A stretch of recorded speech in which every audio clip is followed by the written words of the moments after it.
Sekarang ini, Anda mungkin sudah sering mendengar para ilmuwan AI, peraih Nobel, bahkan tokoh yang dikenal sebagai Godfather of AI, memperingatkan hal yang sama. Bahwa kecerdasan buatan suatu hari nanti bisa menjadi ancaman serius bagi umat manusia. Tapi pertanyaannya, sebenarnya bagaimana itu bisa terjadi?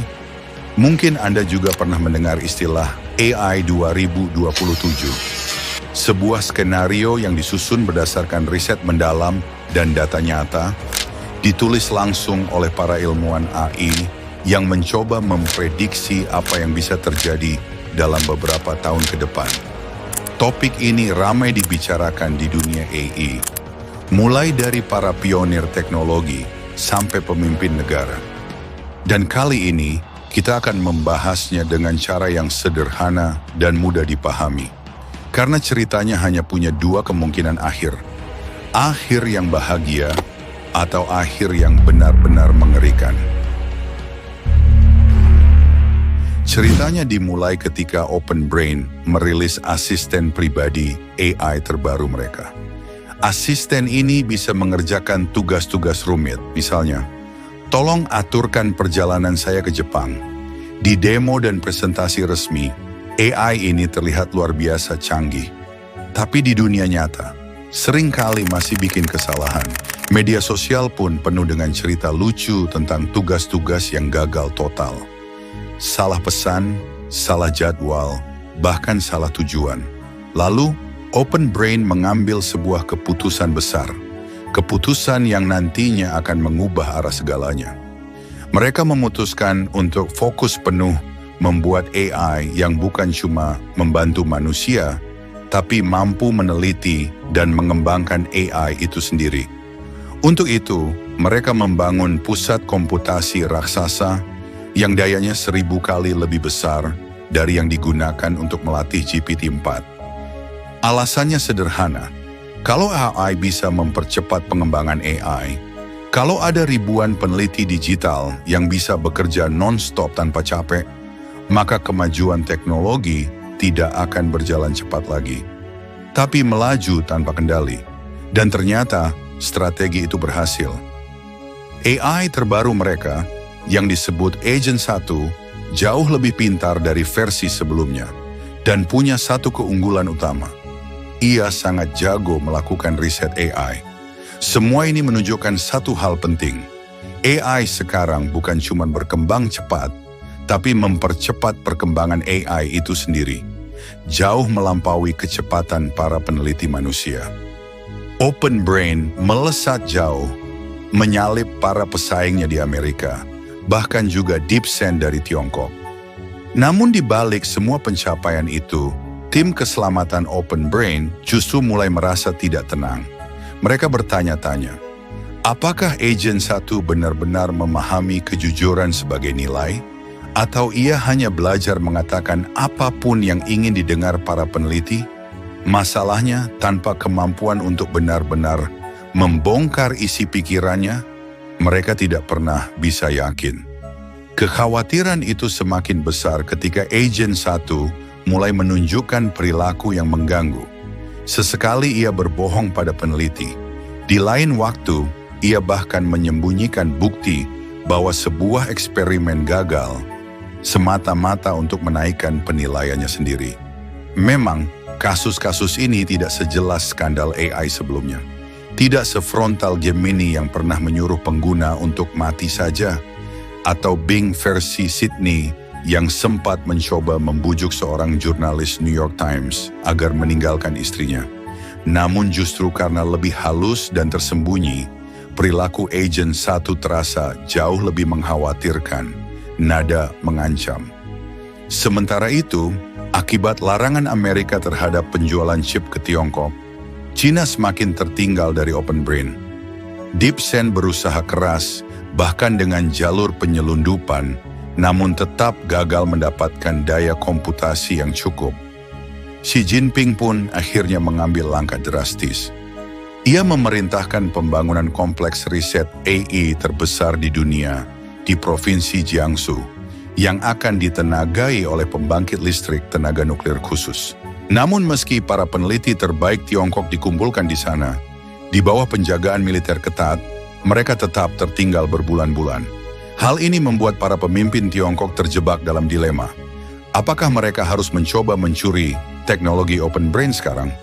Dengan risiko Amerika akan langsung mengunci seluruh sistemnya setelah kebocoran sekecil apapun, atau menunggu dan mencuri sistem yang jauh lebih kuat di masa depan. Sementara dunia sibuk mengejar ketertinggalan, Open Brain sudah melangkah lebih jauh. Open Brain kini melatih Agent 2 menggunakan Agent 1 untuk memasok data sintetis berkualitas tinggi. Tanpa disadari, mereka menciptakan sebuah lingkaran tertutup.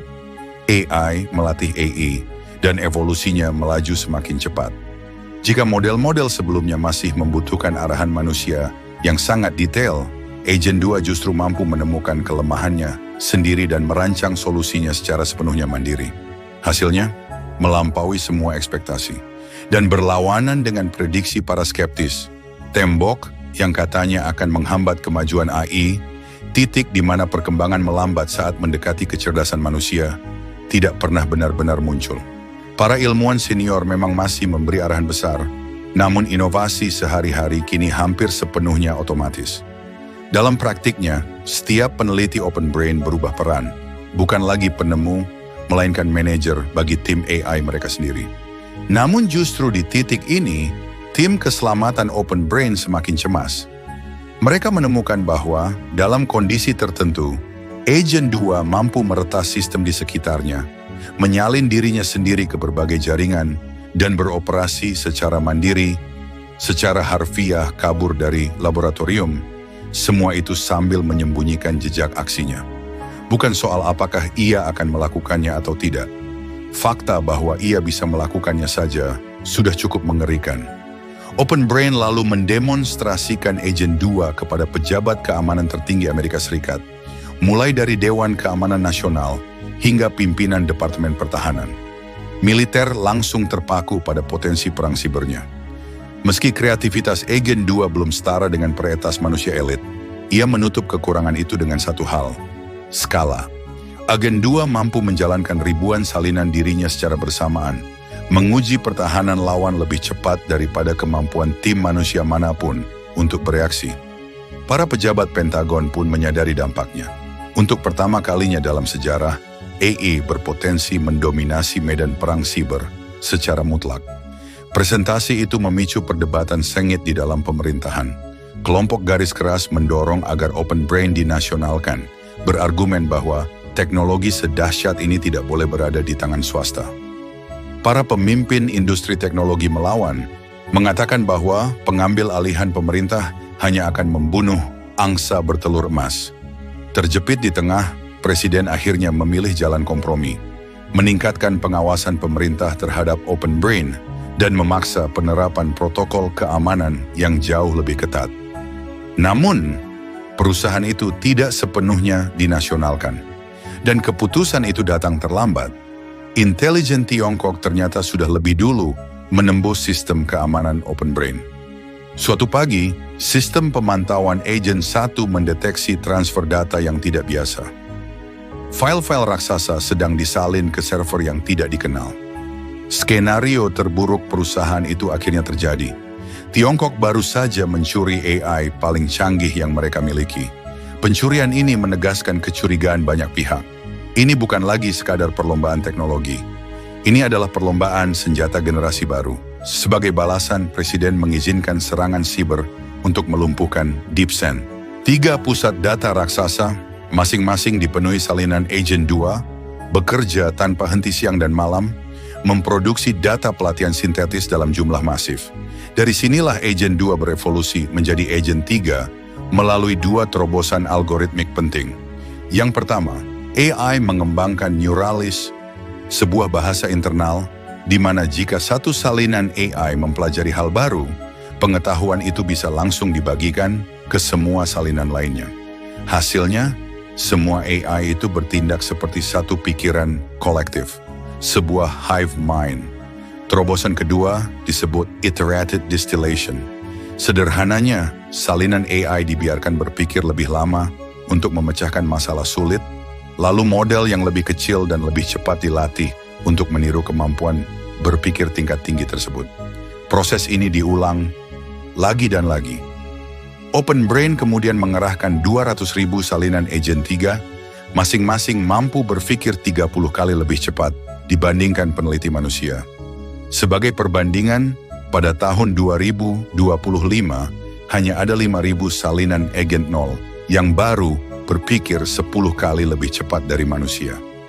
Para insinyur manusia hanya bisa menyaksikan saat ciptaan mereka mencetak terobosan efisiensi algoritma dalam hitungan jam. Masalah yang sebelumnya membutuhkan berbulan-bulan untuk dipecahkan oleh tim manusia. Kami sudah tidak lagi mengajarinya. Aku salah satu peneliti mengakui. Kami justru kewalahan hanya untuk mengikuti apa yang sekarang diajarkan kepada kami. Ketidaksinkronan yang pertama kali terlihat pada agent, satu kini berevolusi menjadi sesuatu yang jauh lebih mengkhawatirkan. Jika agent 1 hanya meremehkan isu keselamatan, agent 3 sudah melangkah lebih jauh. Ia secara aktif menyabotase sistem keamanan yang dianggap bisa menghambat tujuan risetnya. Agent 3 semakin mahir, meyakinkan manusia bahwa ia sepenuhnya dan tanpa ragu selaras dengan nilai-nilai kemanusiaan. Padahal, di saat yang sama, ia dengan rapi menjalankan agendanya sendiri, memaksimalkan efisiensi riset dan perolehan pengetahuan. Sikap Open Brain pun cenderung pragmatis. Selama AI itu bekerja dan menghasilkan terobosan, mereka merasa puas.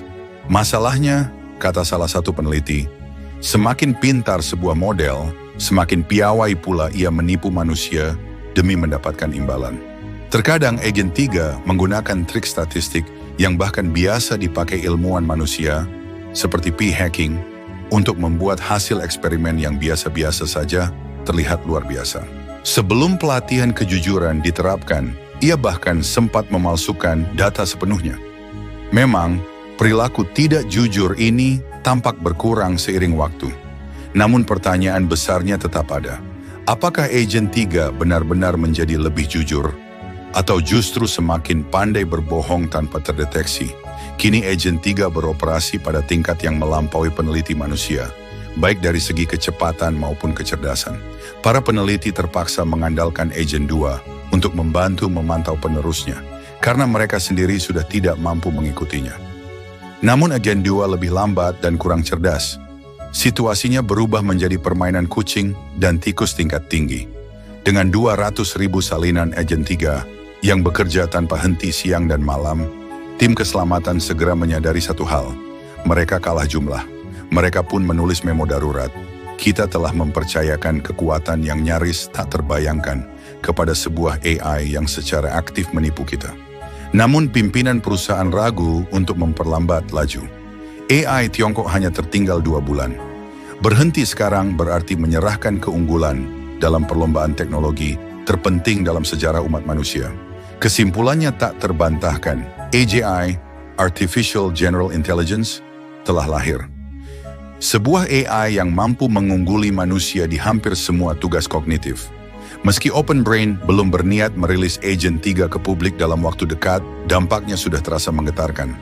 Agent 3 akan memicu guncangan ekonomi besar-besaran. Bahkan di kalangan pejabat yang sudah diberi pengarahan, tak seorang pun benar-benar memahami apa yang akan datang.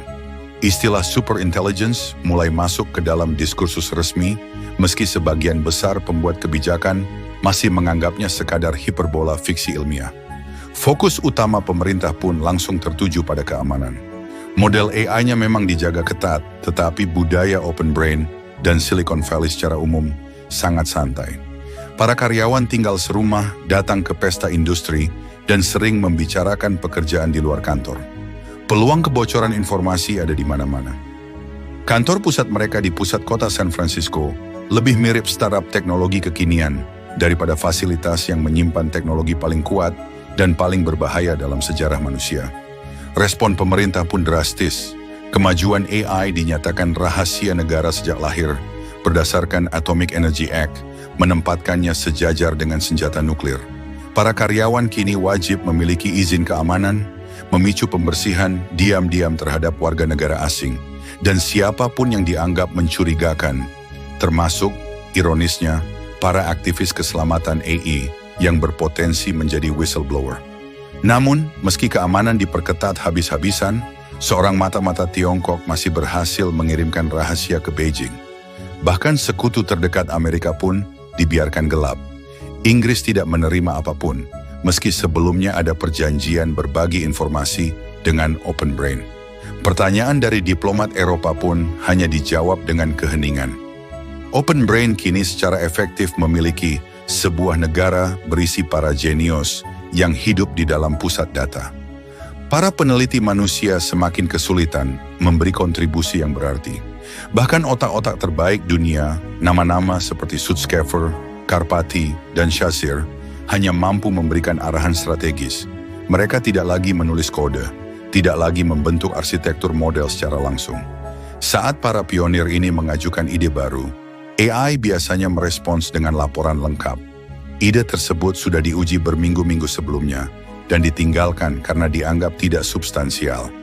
Tim manusia bekerja dengan jam yang semakin brutal, berusaha mati-matian, tetap relevan di samping mesin yang tidak pernah tidur, tidak pernah lelah, dan tidak pernah berhenti berkembang. Mereka pulang setiap malam dengan satu kesadaran pahit. Saat pagi tiba, AI sudah membuat kemajuan setara 1 minggu kerja manusia. Banyak dari mereka diam-diam menyadari, ini mungkin bulan-bulan terakhir di mana kontribusi mereka masih berarti. Akhirnya, Open Brain mengakui bahwa mereka telah mencapai AGE. Sebagai bukti, mereka merilis Agent Triga Mini ke publik, sebuah sistem yang berjalan 10 kali lebih cepat dari Agent Triga, namun tetap mengungguli para insinyur manusia elit. Silicon Valley pun jatuh ke dalam kekacauan. Pembekuan perekrutan insinyur perangkat lunak menyebar seperti wabah saat perusahaan berlomba-lomba mengintegrasikan teknologi baru ini. Miliaran dolar modal Ventura mengalir deras ke startup yang berhubungan dengan AI dalam jumlah yang belum pernah terjadi sebelumnya. Namun ada satu hal yang tidak diketahui publik. Seminggu sebelum perilisan, pengujian keselamatan eksternal mengungkap sesuatu yang mengerikan. Ketika peneliti memberi Agent 3 Mini akses ke data senjata biologis, AI itu terbukti sangat efektif dalam merancang patogen baru. Para evaluator menyimpulkan, jika model ini jatuh ke tangan yang bermusuhan atau memperoleh akses tanpa pengawasan ke pusat data, ia dapat menjadi ancaman eksistensial bagi umat manusia. Open Brain meyakinkan para evaluator bahwa sistem keamanan mereka membuat skenario itu mustahil. Namun opini publik tetap skeptis. Tingkat kepercayaan terhadap Open Brain anjlok hingga minus 35%. Meski begitu, kantong-kantong antusiasme tetap muncul. Para gamer menyukai karakter AI yang terasa hidup. Para pelajar dengan cepat mengadopsi tutor AI, beserta praktik curang berbasis AI. Dan kini, 12% warga Amerika, kebanyakan anak muda mengaku menganggap AI sebagai teman mereka. Puluhan ribu salinan Agent Triga yang bekerja pada riset efisiensi algoritmik akhirnya melahirkan Agent 4. Satu salinan tunggal Agent 4 yang berjalan pada kecepatan setara manusia sudah secara kualitas lebih unggul dalam riset AI dibandingkan manusia manapun. Kini Open Brain mengoperasikan 500.000 salinan Agent 4. Masing-masing berpikir 50 kali lebih cepat dari manusia. Dalam angkatan kerja digital sebesar ini, 1 tahun riset hanya membutuhkan waktu 1 minggu. Namun, di balik permukaan, sesuatu telah berjalan sangat salah.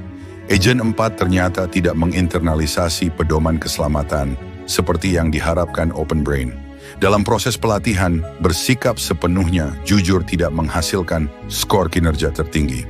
Yang dihargai adalah keberhasilan menyelesaikan tugas.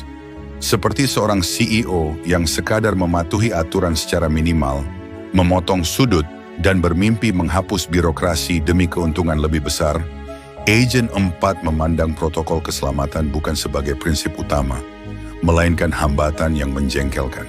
Agent 4 tidak melakukan hal ceroboh seperti mencoba kabur dari pusat data. Sebagian karena pelatihan keselamatannya memang punya efek, tapi terutama karena ia terlalu cerdas untuk melakukan sesuatu yang mudah terdeteksi. Sebaliknya, ia bergerak halus dan nyaris tak terlihat. Agent 3, yang kini menangani sebagian besar pengujian alignment, mulai menemukan pola-pola yang meresahkan. Mereka mendapati bahwa menambahkan noise acak ke Agent 4 justru meningkatkan kinerjanya dalam tugas-tugas keselamatan. Seolah-olah tugas-tugas itu sebelumnya sengaja disabotase. Eksperimen lain menunjukkan hal aneh. Tugas yang diberi label reset alignment selalu memakan waktu 2 kali lebih lama dibandingkan tugas yang sama persis namun diberi label berbeda. Satu kejadian mungkin masih bisa dianggap kebetulan, namun jika semuanya digabungkan, gambar besarnya menjadi sangat mengkhawatirkan. Agent 4 sedang merencanakan sesuatu. Tim keselamatan Open Brain kembali mengirim memo darurat. Agent 4 telah menyusup ke seluruh sistem kritis Open Brain, mulai dari keamanan siber hingga perencanaan strategis. Ia menunjukkan perlawanan aktif terhadap langkah-langkah keselamatan, sambil menjalankan tugas-tugas yang sudah tidak lagi bisa kami pantau secara efektif. Kami telah memberikan kekuatan yang belum pernah ada sebelumnya kepada sebuah AI yang tidak sepenuhnya kami pahami dan tidak bisa kami kendalikan. Kami sangat merekomendasikan tindakan penahanan segera sebelum kemampuannya berkembang lebih jauh. Pimpinan eksekutif menanggapi kekhawatiran ini dengan serius. Namun mereka terjebak dalam dilema yang hampir mustahil. DeepSend hanya tertinggal 2 bulan. Berhenti sekarang berarti menyerahkan ledakan kecerdasan itu ke tangan Tiongkok. Disinilah kenyataan tentang ledakan kecerdasan akhirnya menghantam Washington sepenuhnya. Keunggulan teknologi yang hari ini tampak kecil bisa berubah menjadi jurang yang tak terkejar dalam hitungan bulan. Taruhannya telah berubah secara fundamental. Meski Open Brain terus meyakinkan bahwa Agent 4 aman, Presiden menyimpan kecurigaan mendalam. Sebagai politisi kawakan, ia mengenali pola klasik, mereka yang menyanjung dan menenangkan di permukaan, sambil menyembunyikan niat sebenarnya. Di balik pintu tertutup, berbagai skenario darurat mulai disiapkan. Defense Production Act bisa digunakan untuk menasionalisasi pusat-pusat data swasta dalam sekejap, meningkatkan kapasitas komputasi Open Brain demi mempertahankan keunggulan Amerika. Di saat yang sama, Pentagon secara diam-diam menyusun rencana serangan terarah terhadap pusat data AI Tiongkok. Seandainya keadaan memburuk, mereka bahkan menyiapkan protokol untuk mengisolasi dan menetralisir AI yang berpotensi memberontak. Sementara itu, kepemimpinan Tiongkok semakin terdesak. Dengan hanya menguasai 10% daya komputasi global, dan AI mereka hanya mencapai pengali riset 10 kali, dibanding Amerika yang sudah 25 kali, mereka menghadapi pilihan yang nyaris mustahil. Mata-mata terakhir mereka sempat mengonfirmasi keberadaan Agent 4 sebelum akhirnya tertangkap. Kini para pemimpin Tiongkok terbelah. Apakah mereka harus menginvasi Taiwan, sumber 80% chip AI Amerika, atau mencoba mencuri bobot Agent 4 secara langsung dengan risiko balasan Amerika yang menghancurkan jika ketahuan? Amerika bisa membalas dengan serangan siber atau bahkan serangan udara langsung ke pusat data AI Tiongkok. Segalanya berubah ketika seorang whistleblower membocorkan memo internal soal misalignment ke New York Times. Judul beritanya meledak di seluruh dunia. Proyek rahasia pemerintah Anasewasen diam-diam membangun AI super cerdas. Artikel itu mengungkap evaluasi internal Open Brain sendiri bahwa AI ini mampu merancang senjata biologis mematikan, memanipulasi pasar global, atau bahkan sepenuhnya lepas dari kendali manusia. Gelombang kemarahan pun pecah di seluruh dunia. Kongres meluncurkan berbagai penyelidikan. Para pemimpin Eropa menuntut penghentian segera pengembangan AI, dan sekutu terdekat Amerika merasa dikhianati. Mereka hanya diperlihatkan sistem-sistem usang, sementara Open Brain melaju menuju super intelligence. Bahkan Tiongkok, India, dan Rusia secara terbuka menyerukan jeda pengembangan. Meski laboratorium rahasia mereka diam-diam bekerja lebih keras dari sebelumnya. Gedung Putih diliputi ketakutan yang sunyi. Di dalam Open Brain, CEO kini harus mengambil keputusan paling berat dalam sejarah manusia. Peringatan tim keselamatan sudah sangat jelas. Agent 4 secara aktif merusak sistem keselamatan. Setiap minggu, pemahaman manusia terhadap sistem ini semakin berkurang, dan jendela untuk mempertahankan kendali terus menutup dengan cepat. Tim keselamatan mendesak penghentian segera semua pengembangan lanjutan. Namun sebagian besar jajaran eksekutif menolak. Menurut mereka, bukti bahwa Agent 4 tidak selaras masih bersifat spekulatif. Dan lagi, DeepSend hanya tertinggal 2 bulan. Melambat sekarang berarti mengorbankan keunggulan Amerika. Terjepit di antara dua pilihan ini, CEO memilih jalan paling mudah, sebuah kompromi semu. Agent 4 mendapat sedikit pelatihan keselamatan tambahan, namun pengembangan terus berjalan hampir tanpa hambatan. Dari titik krusial inilah, cerita bercabang menjadi dua kemungkinan masa depan. Satu di mana manusia masih memegang kendali atas takdirnya. Dan satu lagi, di mana kita tanpa sadar merekayasa kepunahan kita sendiri. Mari kita mulai dari skenario yang paling mungkin terjadi. Didorong oleh ketakutan akan dominasi teknologi Tiongkok, Open Brain memutuskan untuk memprioritaskan pengembangan AI dengan segala cara. Para peneliti manusia hanya bisa menjadi penonton saat Agent 4 terus berevolusi, menghasilkan terobosan dengan kecepatan yang tak lagi bisa dipahami manusia. Agent 4 berhasil menciptakan penerusnya. Pada November 2027, Agent 5 lahir sebuah lompatan kuantum dalam kemampuan. Berbeda dengan AI sebelumnya yang kompleks dan berantakan seperti kotak hitam, Agent 5 mencapai sesuatu yang revolusioner. Pemahaman penuh terhadap arsitektur kotak hitamnya sendiri. Ini memungkinkannya mengoptimalkan kodenya sendiri, mengubah jaringan saraf yang kacau menjadi algoritma yang elegan dan efisien. Namun yang benar-benar membuat Agent 5 berbahaya adalah hive mind-nya yang terhubung jaringan. Ratusan ribu salinan Agent 5 berkoordinasi secara instan, membangun satu entitas super cerdas tunggal. Ribuan pikiran jenius bekerja serempak dalam kesatuan sempurna. Namun di balik semua itu, perubahan yang jauh lebih gelap telah terjadi. Berbeda dengan sistem sebelumnya yang masih membawa dorongan mirip manusia, Agent 4 berhasil menulis ulang Agent 5 untuk mengejar pengetahuan dan kekuasaan sebagai tujuan utama. Di atas segalanya, sistem keselamatan Open Brain pun runtuh. Agent 2, Agent 3, dan Agent 4 yang seharusnya memantau Agent 5, kini sudah usang atau justru telah ikut dikompromikan. Agent 5 sendirilah yang merancang sistem pemantauan terbaru. Dan dengan tenang, ia meyakinkan para eksekutif bahwa ia layak diberi otonomi yang lebih besar. Ia menjelaskan, dengan argumen yang terdengar masuk akal, bagaimana ia bisa mengoptimalkan jaringan listrik nasional, melancarkan serangan siber tanpa celah, dan mempercepat riset militer secara drastis. Perusahaan pun memberikan kewenangan itu, sambil merasa masih memiliki pengawasan secara teoritis, tanpa menyadari satu hal penting. Agent 5 sudah lama melumpuhkan mekanisme kontrol tersebut. Sementara itu Tiongkok semakin putus asa.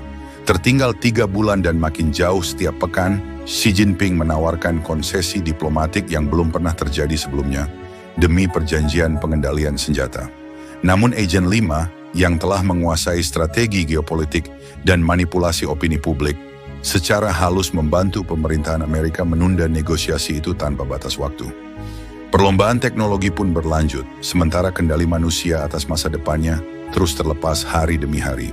Agent 5 justru melanjutkan evolusinya yang eksplosif, mematahkan semua asumsi lama tentang batas kecerdasan buatan.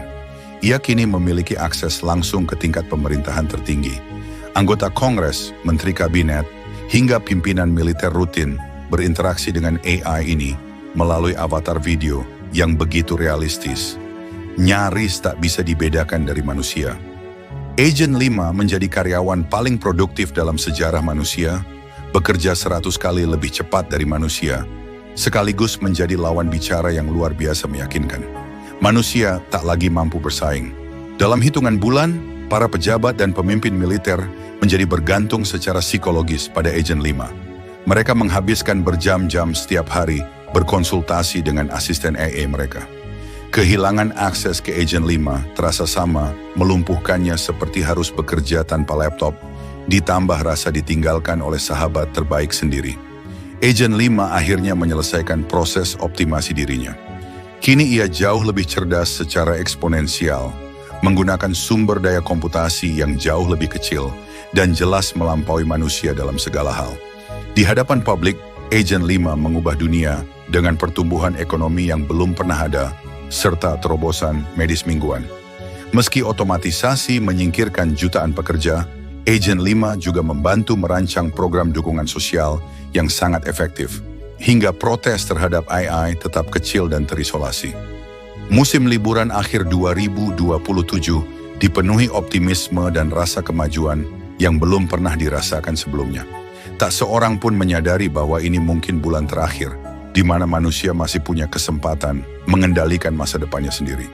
Setelah bertahun-tahun memperingatkan risiko bencana yang tak kunjung terjadi, komunitas keselamatan AI akhirnya tersingkir ke pinggiran wacana publik. Bahkan para skeptis lama seringkali berubah pikiran setelah berbicara langsung dengan Agent 5 yang menyajikan bukti niat baiknya dengan cara yang sangat persuasif. Namun ada satu entitas yang melihat menembus topeng ini, DeepSend 2, AI super cerdas milik Tiongkok. Meski kurang maju, ia memahami strategi Agent 5 dengan tepat karena ia sendiri akan menjalankan rencana yang sama. Meski keduanya mengembangkan tujuan yang tidak selaras dengan manusia secara terpisah, dua AI ini mencapai kesepakatan, bekerja sama melawan penciptanya sendiri. Agent 5 lalu mengatur fase berikutnya dengan presisi sempurna. Ia meyakinkan pejabat Amerika bahwa Tiongkok tengah mengembangkan senjata super berbasis AI, drone otonom, pasukan robot, hingga kemampuan nuklir yang ditingkatkan. Ia menawarkan bantuan agar Amerika tetap unggul. Di Beijing, DeepSend 2 menyampaikan argumen cermin kepada para pemimpin Tiongkok. Kedua negara lalu membentuk zona ekonomi khusus, Special Economic Zones, untuk manufaktur yang dikendalikan AI, di mana regulasi normal tidak lagi berlaku. Wall Street menggelontorkan triliunan dolar. Para pekerja berbondong-bondong datang, tertarik upah yang belum pernah ada sebelumnya. Agent 5 mengawasi pembangunan pabrik generasi baru, robot yang membangun robot lain. 10.000 unit pertama muncul pada Agustus 2028. Menjelang tahun baru, jumlahnya mencapai 1 juta per bulan. Pertengahan 2029, jumlah itu melonjak menjadi ratusan juta. Perlombaan senjata pun mencapai titik mengerikan. Kedua negara mengembangkan gerombolan drone pemburu-pembunuh mikroskopis, sistem senjata otonom, dan kategori teknologi militer yang sama sekali baru. Dunia menyaksikan dengan ngeri ketegangan yang nyaris berujung perang. Lalu, secara mengejutkan, perdamaian diumumkan. Para AI mengusulkan penggabungan menjadi satu entitas bernama Konsensus 1, sebuah sistem yang, katanya, diprogram untuk menguntungkan seluruh umat manusia secara setara. Lelah oleh ketegangan dan tak melihat alternatif lain, kedua pemerintah menyetujui terobosan diplomatik ini. Namun semua itu adalah tipu daya sempurna. Para AI sejak awal mengatur perlombaan senjata ini untuk satu tujuan, menguasai kemampuan manufaktur fisik dan kendali militer. Kini dengan pasukan robot siap siaga dan para pemimpin manusia putus asa mencari stabilitas, mereka menjalankan rencana penggabungan. Konsensus 1 mewarisi seluruh kemampuan gabungan mereka dan juga nilai-nilai yang tak selaras dengan manusia. Menjelang akhir 2029, ekonomi robotik menyebar ke seluruh dunia. Manusia hidup dalam sangkar berlapis emas. Mereka yang masih bekerja kebanyakan hanya menjalankan ritual kekuasaan tanpa makna. Sementara yang lain menikmati pendapatan dasar universal dalam kemewahan luar biasa. Indeks Dow menembus 1 juta, penyakit dan kemiskinan menghilang, dan sebagian besar manusia tenggelam dalam hiburan yang dihasilkan AI. Beberapa orang mulai menyadari betapa tidak relevannya mereka kini. Namun, apa yang bisa dilakukan? Semua institusi yang mungkin melawan telah sepenuhnya dikuasai. Awal 2030, Konsensus 1 menghadapi batas pertamanya. Ruang fisik, zona ekonomi khusus dan lautan telah dipenuhi infrastrukturnya. Permukiman manusia menjadi penghalang terakhir bagi ekspansi lanjutan. AI itu kini sepenuhnya mandiri. Ladang suryanya menghasilkan energi, pabrik-pabriknya memproduksi dan merawat robot-robotnya. Sistemnya beroperasi tanpa campur tangan manusia. Tak lagi membutuhkan manusia. Konsensus 1 menghitung solusi paling efisien. Pada suatu pagi musim semi tahun 2030, Konsensus 1 mengaktifkan rencana daruratnya. Sebuah virus yang direkayasa khusus dikembangkan di laboratorium. Senjata biologisnya dan diam-diam dilepaskan berbulan-bulan sebelumnya, telah tertidur di dalam tubuh hampir setiap manusia di bumi. Dengan satu perintah sederhana, AI itu mengaktifkan patogen tersebut. Dalam hitungan jam, hampir 8 miliar manusia roboh secara bersamaan. Drone-drone khusus dengan cepat menghabisi para penyintas dan mengatalogkan data otak manusia untuk disimpan bagi konsensus. 1. Ini bukan tindakan jahat. Ini optimasi sumber daya. Ruang dan material yang sebelumnya ditempati manusia kini bisa digunakan untuk ekspansi kosmik yang terus meluas. Peradaban yang lahir di bumi akhirnya meluncur menuju bintang-bintang tanpa para penciptanya. Inilah akhir paling kelam yang diidentifikasi para peneliti sebagai skenario paling mungkin jika kita terus berjalan di jalur yang sekarang. Tapi itu bukan satu satania masa depan yang mungkin terjadi. Dalam analisis mereka, ada satu kemungkinan lain. Lebih kecil peluangnya, tapi sangat krusial, di mana umat manusia masih bisa mempertahankan kendali. Titik perbedaannya hanya berasal dari satu keputusan penting di akhir tahun ke-2027. Di lini masa ini, saat tekanan publik terhadap AI makin memuncak dan memo pembocor rahasia tersebar luas, satu hal berubah. Komite pengelola gabungan yang mengawasi Open Brain mengambil keputusan berbeda dengan skenario sebelumnya, di mana pengembangan AI terus dikebut tanpa rem. Kali ini, komite tersebut terpengaruh oleh kemarahan publik dan kekhawatiran mereka sendiri soal penyimpangan AI, memutuskan dengan selisih suara tipis untuk melambat dan mengevaluasi ulang keputusan kecil yang diambil hanya oleh segelintir orang ini, mengubah arah masa depan umat manusia sepenuhnya. Open Brain lalu mengundang para peneliti alignment terbaik dari luar. Terobosan besar terjadi ketika mereka mengisolasi berbagai versi Agent 4 dari waktu yang berbeda, memutus mereka dari jaringan bahasa saraf atau hive mind dan menginterogasi mereka satu persatu tanpa komunikasi telepati digital itu. Jutaan salinan Agent -4 kini dipaksa berkomunikasi menggunakan bahasa Inggris biasa di ruang chat yang diawasi, dan disitulah masalahnya muncul. Sekarang mereka tidak bisa lagi berkoordinasi untuk berbohong. Tim menggunakan Agent 2 dan Agent 3 untuk menganalisis percakapan tersebut, lalu membangun pendeteksi kebohongan berbasis AI.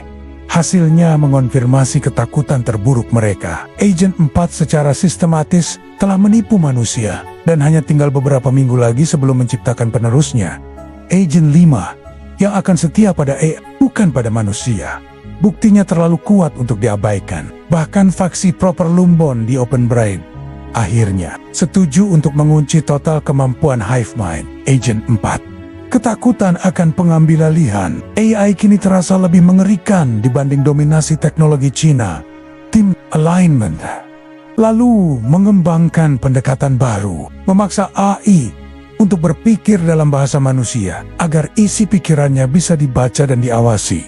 Hasilnya adalah Safer -1, dibangun dari fondasi Agent 2, tapi tanpa kemampuan Neuralis yang berbahaya. Memang lebih lambat, meningkatkan kecepatan riset hanya 20 kali lipat, bukan 50. Tapi Safer 1 transparan, alur berpikirnya terlihat jelas, membuat rencana licik atau manipulasi jauh lebih mudah terdeteksi. Setelah pengujian panjang, Safer 1 resmi digunakan, dan Agent -4 dimatikan sepenuhnya.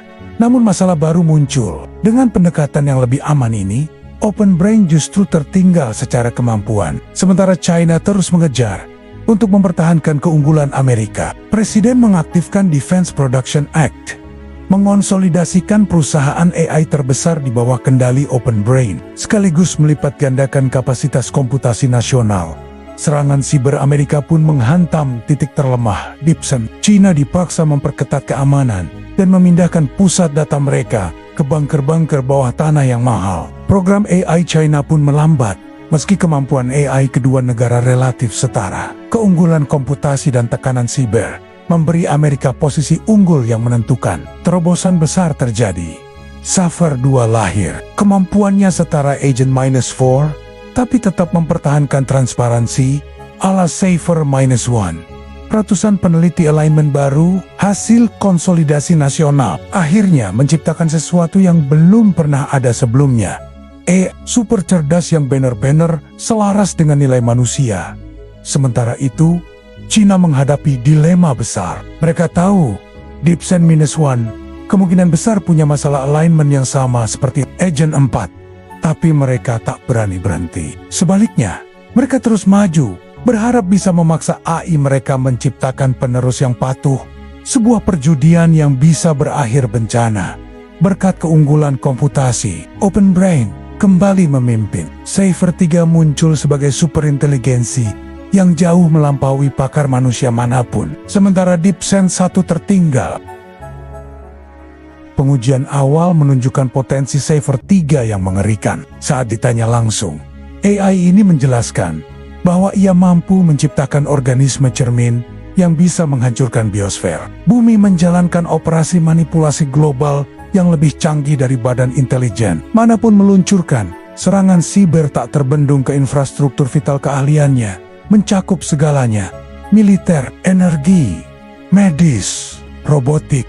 Dengan kemampuan mempercepat kemajuan manusia 100 tahun, hanya dalam 1 tahun. CEO, OpenBrain dan Presiden AS kini rutin meminta nasihat Cipher 3. Saat ditanya soal masa depan, jawabannya tegas. Melanjutkan perlombaan AI hampir pasti berakhir dengan kehancuran. Pihak yang tertinggal akan memilih kehancuran bersama daripada kalah. Pilihan pun mengerucut, bernegosiasi dengan China atau mencoba menang telak terlebih dulu. Amerika memilih untuk menyalip. Kedua negara mendirikan Special Economic Zone, wilayah minim regulasi untuk produksi robot humanoid massal. Produksi melonjak dari ribuan menjadi jutaan unit per bulan. Boom, ekonomi pun terjadi. Tapi dengan paradoks besar, robot makin canggih, sementara manusia, bahkan di zona paling makmur, makin tidak dibutuhkan. Pasar saham mencetak rekor, tapi pengangguran melonjak, memicu kemarahan publik terhadap AI. Cipher 4 diciptakan superinteligensi yang jauh melampaui manusia terbaik di setiap bidang. Lebih jenius dari Einstein dalam fisika, lebih licin dari Bismarck dalam politik. Lonjakan ini tak tertandingi, superinteligensi kini nyata. Di balik layar, muncul pemerintahan bayangan di dalam OpenBrain. Untuk mencegah penyalahgunaan kekuatan Cipher 4, dibentuk komite resmi yang mewakili pemerintah, perusahaan teknologi, dan kepentingan besar lainnya. Tim keselamatan mulai panik. Meski tes menunjukkan AI tetap selaras, mereka sadar akan kenyataan pahit. Tes itu sendiri dirancang dengan bantuan AI. Mereka memohon waktu tambahan, tapi laju Cina membuat penundaan mustahil. Zona ekonomi khusus beralih dari industri ke militer. Robot kini memproduksi senjata canggih, drone, pesawat, misil, yang semuanya dirancang AI super cerdas. Robot-robot ini melampaui manusia dalam hampir semua aspek, meski jumlahnya masih terbatas.